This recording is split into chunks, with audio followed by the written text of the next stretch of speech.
Hi, welcome to Ikate's Crossing. Okay, so I got the Arthurian Tarot in today. Lovely two-piece box. Beautiful guidebook, which I can't wait to sort of dive into. Let's have a look at the cards. Okay, let's begin with the Fool. So here we are, as we have a look. Oh, gee. Okay, so can we bring these in more? Okay, so no, that's it. Okay, so as you can see, oh, excuse me. Right, so let's have a look at the cards. We've got the Fool, the Seeker, Magician, instead of the High Priestess, it's Lady of the Lake.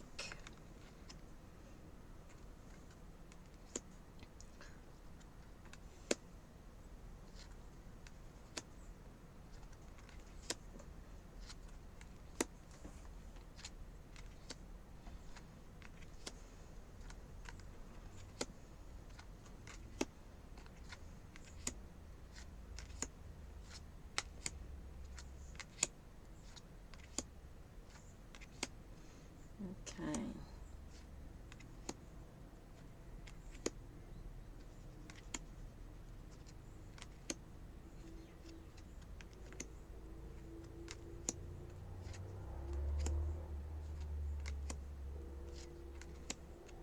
Okay.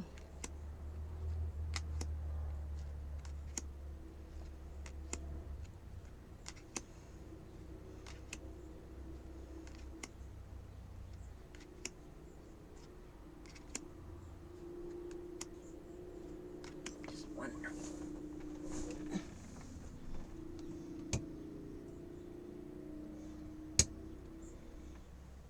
Just trying to see which one lights better.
Okay, so that's it from there. Let's have a look at the guidebook now.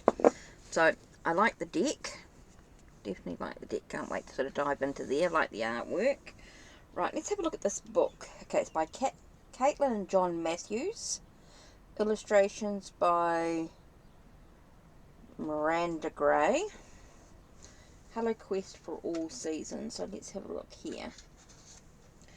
Okay, so in the book, the contents are introduction, the cards and their meanings, the greater powers, the lesser powers, and then working with the cards. Then you've got the Hello Quest course, preparing for the Hello Quest. Then you've got the quest for the sword, the quest for the spear, the quest for the grail, the quest for the stone, and then the way of the hollows. Your study program on 236, so it's interesting. So, introduction. It's hard to believe, since its appearance in 1990 as the first ever Arthurian tarot, this deck, so finely illustrated by Miranda Gray, has been in continual print, receiving wild acclaim from tarot users around the world. We are delighted that it will continue to help diviners find answers in their 25th anniversary edition. Wow! 25th Anniversary Edition, which includes a completely revised and updated course book to accompany the deck, enabling you to interact with the halos as you meditate your way around the year. Wow, interesting. So that's quite interesting, isn't it? So the halos, our inspiration for this tarot is the quest for the halos, or holy things. These are the regalia of sovereignty. I can't even say the word today. I'm so tired.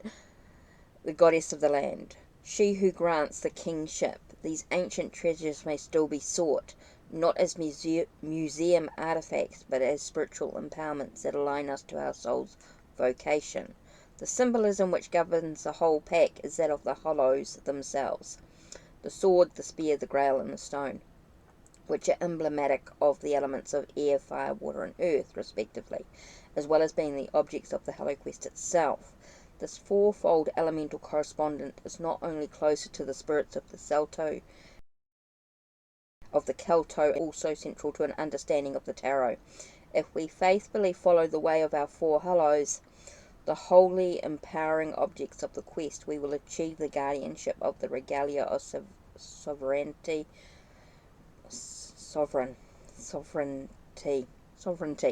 We will no longer be wounded like the Grail King of legend, but made whole by the power of the elements.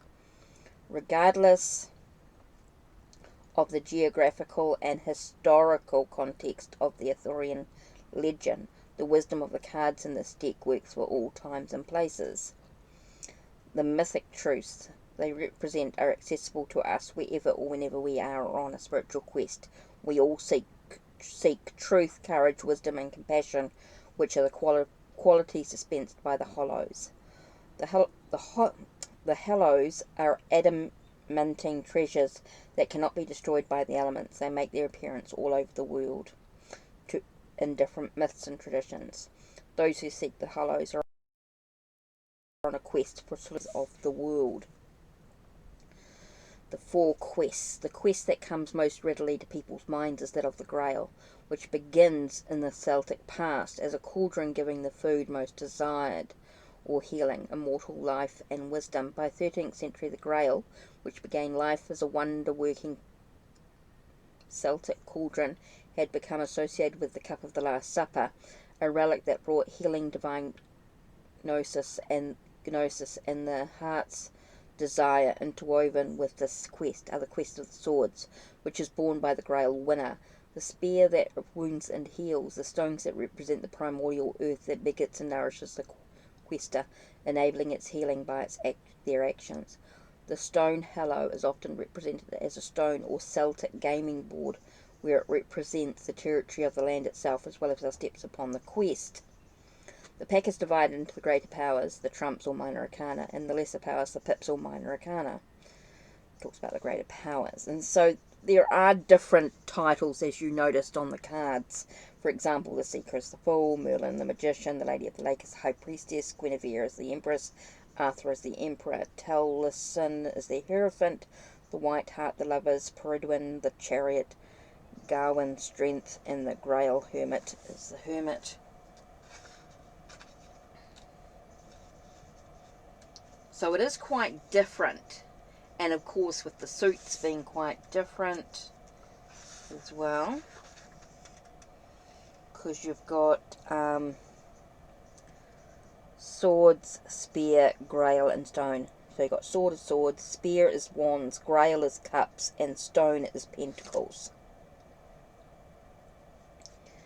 Okay, it's got quite a lot of information in the book. It's really good, because it not only talks about the what the cards all are, what the titles, the changes in the titles and things like that. It does talk about the number cards. For example, the aces represent the four hollows of early Arthurian tradition: the sword, the spear, the grail, and the stone, while cards 2 to 9 depict the landscape of the Hello Quest through which the seeker journeys. In addition, the numerical value of the minor arcana cards may also be significant in this spread, especially where 2 or more cards of the same value appear. 2 or more 9s, for example, may signify the querent is currently in the final stages of integrating plans, or preparing for the final manifestation of an idea. The reading may indicate how he or she could most effectively bring this about. The pips have certain inherent meanings, irrespective of suit, as outlined below, as well as indicating the particular path which the querent is travelling. 2s signify finding direction. 3s signify formalization. 4s signify the first attempts to manifest your ideas, etc. Goes on quite a lot.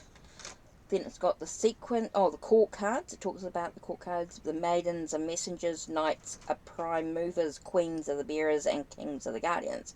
So instead of pages, it's maidens. That's the only difference there with the court cards.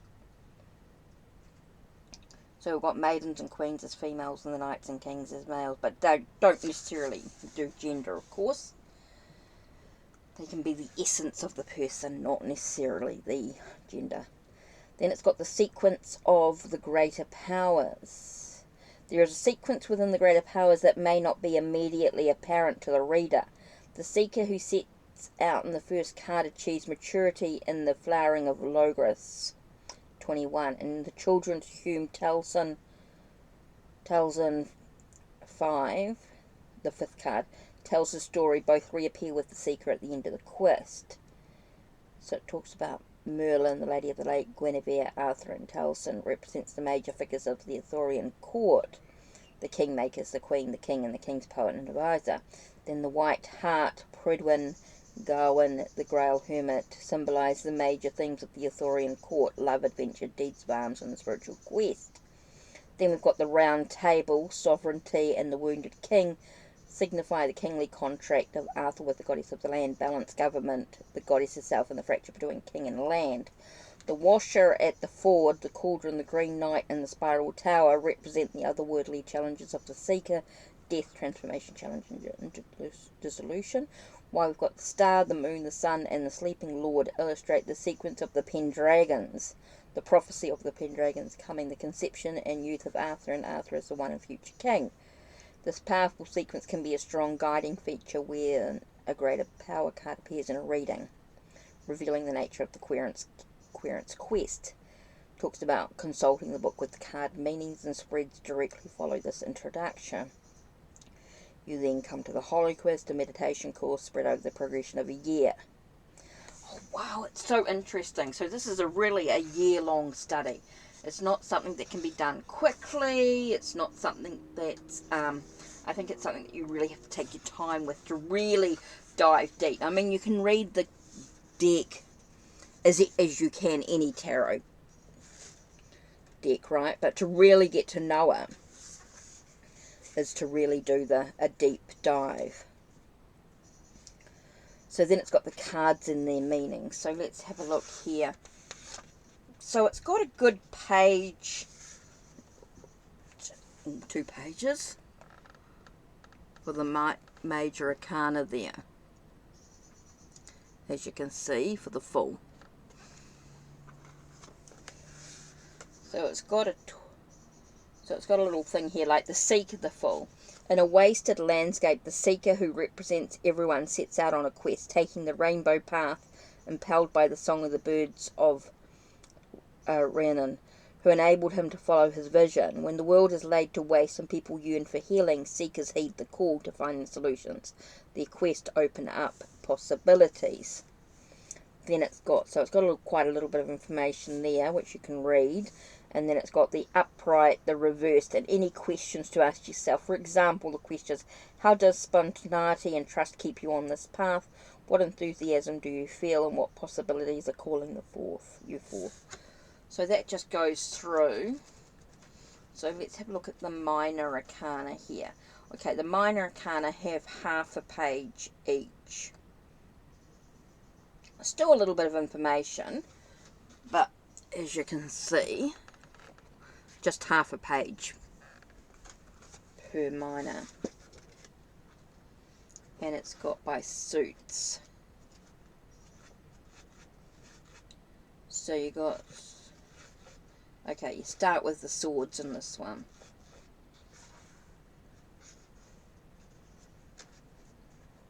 The sword, hello, arises on the winds as the breath of life. The ancient glaive or sword of light, which is wielded by the hero in Celtic folk story, is the prototype of this hello, as is the sword of Nardu in Irish tradition. And it's got the upright reversed, and then the question, how is the power of life present here? So they call them, instead of calling them aces, they call them hellos. Okay, so I do need to remember that. And then, of course,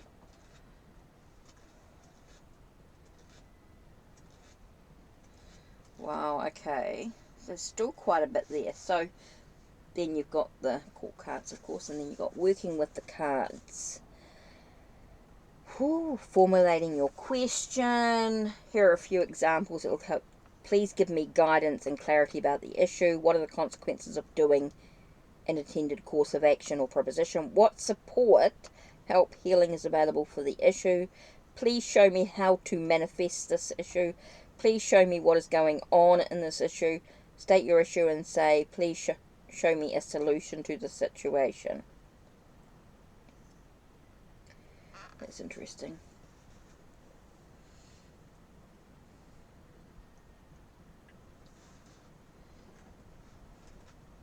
It says, avoid asking yes and no questions, and don't ask either or questions, which will merely confuse the oracle.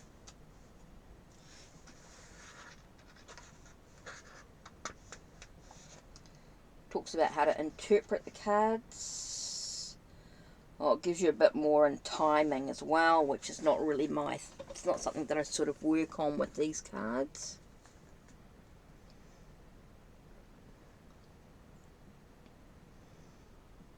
Okay, swords are spring, spears are summer, grails are autumn, stones are winter.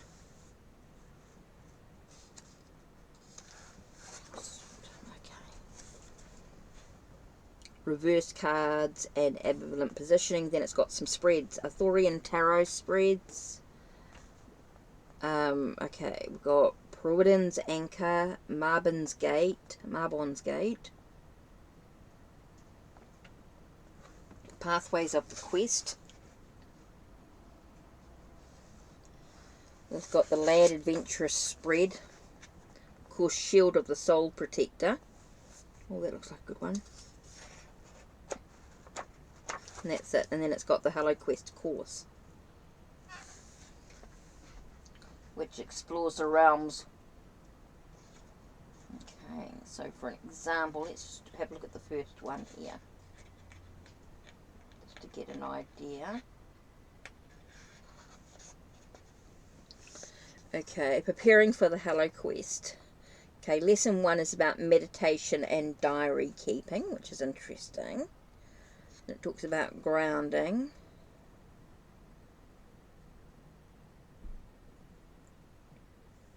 Okay, so it gives you a little bit here. Practice, special note. Daily Tarot Companion spread. Lesson 2 is the Seeker in the Wasteland. The Seeker speaks. The world is darkening around me. The feet of dancers are stilled. The voices of singers are silent. Someone must find the soul of the land once more.